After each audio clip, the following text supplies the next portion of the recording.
আসসালামু আলাইকুম। আজ ২৯ ডিসেম্বর ২০২৫ খ্রিস্টাব্দ, ১৪ পৌষ ১৪৩২ বঙ্গাব্দ, ৮ রজব ১৪৪৭ ইসরি, সোমবার। সংবাদ পাঠ করছি মনির হোসেন কামাল। প্রথমেই শুনবেন সংবাদ শিরোনাম। পহেলা জানুয়ারি শুরু হচ্ছে আন্তর্জাতিক বাণিজ্য মেলা। খালেদা জিয়ার ৩টি আসনে বিকল্প প্রার্থী। বরগুনায় প্রার্থীদের মনোনয়নপত্র দাখিল। জেলা প্রশাসকের কম্বল বিতরণ। বিড়াল ধরতে গিয়ে বিদ্যুৎ স্পৃষ্টে শিশুর মৃত্যু। মাইকিংয়ে রেকর্ড করা হয় লোকবেতারে। শুনলেন সংবাদ শিরোনাম, এবার বিস্তারিত। পূর্বাচলের বাংলাদেশ চায়না ফ্রেন্ডশিপ এক্সিবিশন সেন্টারে পহেলা জানুয়ারি শুরু হচ্ছে ৩০তম ঢাকা আন্তর্জাতিক বাণিজ্য মেলা। বাণিজ্য মেলার শুভ উদ্বোধন করবেন প্রধান উপদেষ্টা প্রফেসর ডক্টর মোহাম্মদ ইউনুস। দেশি বস্ত্র, machineries, carpet, cosmetics and beauty AIDS, electrical and electronics, furniture, পাট ও পাটজাত পণ্য, গৃহ সামগ্রী, চামড়া, আর্টিফিশিয়াল চামড়া ও জুতাসহ চামড়াজাত পণ্য, স্পোর্টস গুডস, স্যানিটারিওয়ার, খেলনা, stationery, crockeries, plastic, melamine, polymer, herbal ও টয়লেট্রিজ, ইমিটেশন জুয়েলারি, প্রক্রিয়াজাত খাদ্য, ফাস্টফুড, হস্তশিল্পজাত পণ্য, হোম ডেকর সহ বিভিন্ন পণ্য মেলায় প্রদর্শিত হবে। সেন্টারের দক্ষিণ পূর্ব পাশে বাংলাদেশ স্কোয়ার, দক্ষিণ পশ্চিম পাশে কালচারাল সেন্টার, রিক্রিয়েশনাল কর্নার এবং সেন্টারের উত্তর পূর্ব পাশে দুটি শিশু পার্ক ও উত্তর পশ্চিম পাশে মসজিদ ঘর স্থাপন করা হয়েছে। ব্যাংকিং সার্ভিসের জন্য মেলায় থাকবে পর্যাপ্ত সংখ্যক এটিএম বুথ। মা ও শিশুদের জন্য মেলায় থাকবে মা ও শিশু কেন্দ্র। অন্যান্য প্রয়োজনীয় সেবার মধ্যে রক্ত সংগ্রহ কেন্দ্র, মসজিদ, দর্শনার্থীদের বিশ্রামের জন্য আরামদায়ক ও শোভন চেয়ার বেঞ্চ, সিনিয়র সিটিজেনদের জন্য সিটিং কর্নার ইত্যাদির ব্যবস্থা করা হয়েছে। মেলার লেআউট প্ল্যান অনুযায়ী বিভিন্ন ক্যাটাগরির ৩২৪টি প্যাভিলিয়ন, স্টল, রেস্টুরেন্ট, দেশীয় উৎপাদক রপ্তানিকারক প্রতিষ্ঠান সহ সাধারণ ব্যবসায়িক প্রতিষ্ঠান এবং বিদেশি প্রতিষ্ঠানগুলোকে স্টল বরাদ্দ দেয়া হয়েছে। নির্বাচনের শেষ প্রস্তুতির মধ্যেই বড় ধরনের রদবদলে গেছে বিএনপির মনোনয়ন। দলের চেয়ারপারসন খালেদা জিয়ার সম্ভাব্য ৩টি আসনে বিকল্প প্রার্থী প্রস্তুত রাখা হয়েছে।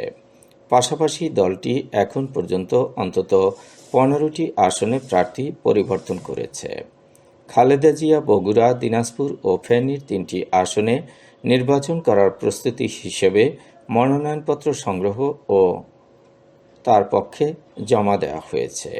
তার শারীরিক অবস্থার কথা বিবেচনায় রেখে প্রতিটি আসনই বিকল্প প্রার্থী প্রস্তুত রাখা হয়েছে। ফেনী ১ আসনে খালেদা জিয়ার মনোনয়নপত্র জমা দেওয়ার দায়িত্ব পেয়েছেন ওই আসনের নির্বাচন সমন্বয়ক ও ঢাকা মহানগর দক্ষিণ বিএনপির আহ্বায়ক রফিকুল ইসলাম মজনু। তিনি নিজেও সেখানে বিএনপির প্রার্থী হতে পারেন। বগুড়া ৭ আসনে বিকল্প হিসেবে মনোনয়নপত্র নিয়েছেন উপজেলা বিএনপির সভাপতি ও সাবেক উপজেলা পরিষদ চেয়ারম্যান মোর্শেদ আলম।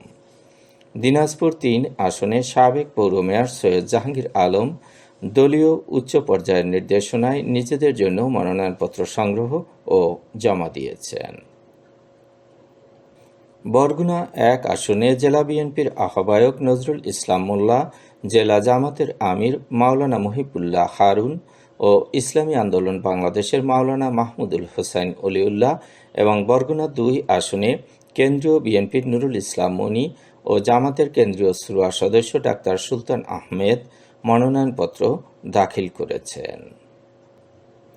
প্রচণ্ড শীতের তীব্রতায় যখন জনজীবন বিপর্যস্ত, তখন দুস্থ ও অসহায় মানুষের পাশে দাঁড়িয়ে তাদের মাঝে শীত বস্ত্র বিতরণ করেন বরগুনা জেলা প্রশাসক ও জেলা ম্যাজিস্ট্রেট তাসলিমা আক্তার। রিকশা ও ভ্যান চালক, পরিচ্ছন্নতা কর্মী, খেওয়া মাঝি এবং অন্যান্য নিম্ন আয়ের মানুষজনকে কম্বল দেয়া হয়েছে। নাটোরের বড়াই গ্রামে বসতবাড়ির উপর দিয়ে যাওয়া বৈদ্যুতিক তারে জড়িয়ে জ্যোতি খাতুন নামে 10 বছরের এক শিশুর মৃত্যু হয়েছে। গতকাল বিকেলে বনপাড়া পৌরসভার কালিকাপুর পূর্বপাড়া এলাকায় এ দুর্ঘটনাটি ঘটেছে। নিহত জ্যোতি খাতুন ওই গ্রামের জহুরুল ইসলামের মেয়ে।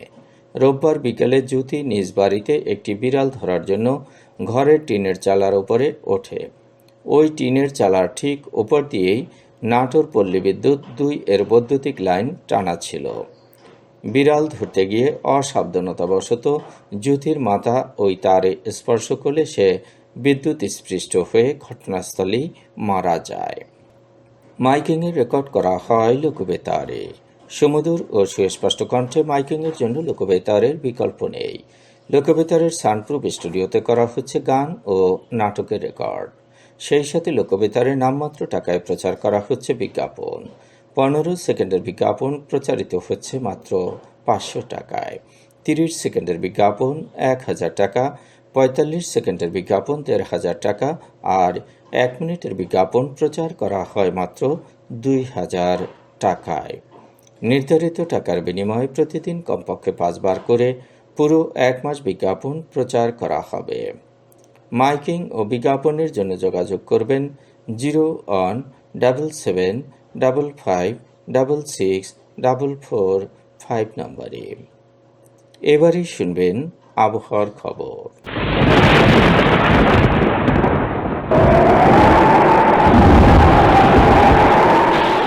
উপমহাদেশীয় উচ্চচাপ বলয়ের বর্ধিতাংশ পশ্চিমবঙ্গ এবং তার সংলগ্ন এলাকায় অবস্থান করছে। মৌসুমের স্বাভাবিক লঘুচাপ দক্ষিণ বঙ্গোপসাগরে অবস্থান করছে। এর একটি বর্ধিতাংশ উত্তর পূর্ব বঙ্গোপসাগর পর্যন্ত বিস্তৃত। সারা দেশে ঘন কুয়াশা পড়তে পারে। রাত এবং দিনের তাপমাত্রা সামান্য কমতে পারে। আজ দেশের সর্বোচ্চ তাপমাত্রা ছিল টেকনাফে 28.6 ডিগ্রি সেলসিয়াস এবং সর্বনিম্ন তাপমাত্রা ছিল নিকলিতে 9.9 ডিগ্রি সেলসিয়াস। বরগুনার সর্বোচ্চ তাপমাত্রা 24.5 ডিগ্রি সেলসিয়াস, সর্বনিম্ন 12 ডিগ্রি সেলসিয়াস।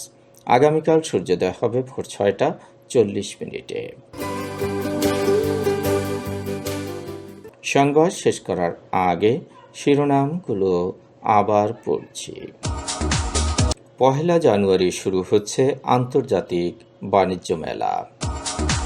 খালেদা জিয়ার 3টি আসনে বিকল্প প্রার্থী। বরগুনায় প্রার্থীদের মনোনয়নপত্র দাখিল। জেলা প্রশাসকের কম্বল বিতরণ। বিড়াল ধরতে গিয়ে বিদ্যুৎ স্পৃষ্টে শিশুর মৃত্যু।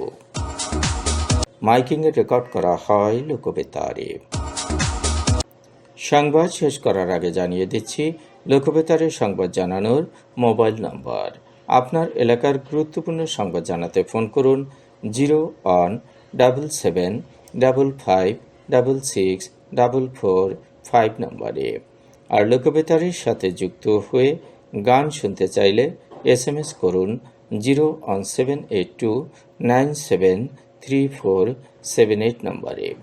মোবাইল করবেন 01959438545 নম্বরে। বিশ্বের সব জায়গা থেকে শুনতে পারবেন লোকবেতার। লোকবেতার FM.org ওয়েবসাইটের মাধ্যমে শুনুন সরাসরি অনুষ্ঠান। সংবাদ পাঠ এখানেই শেষ করছি।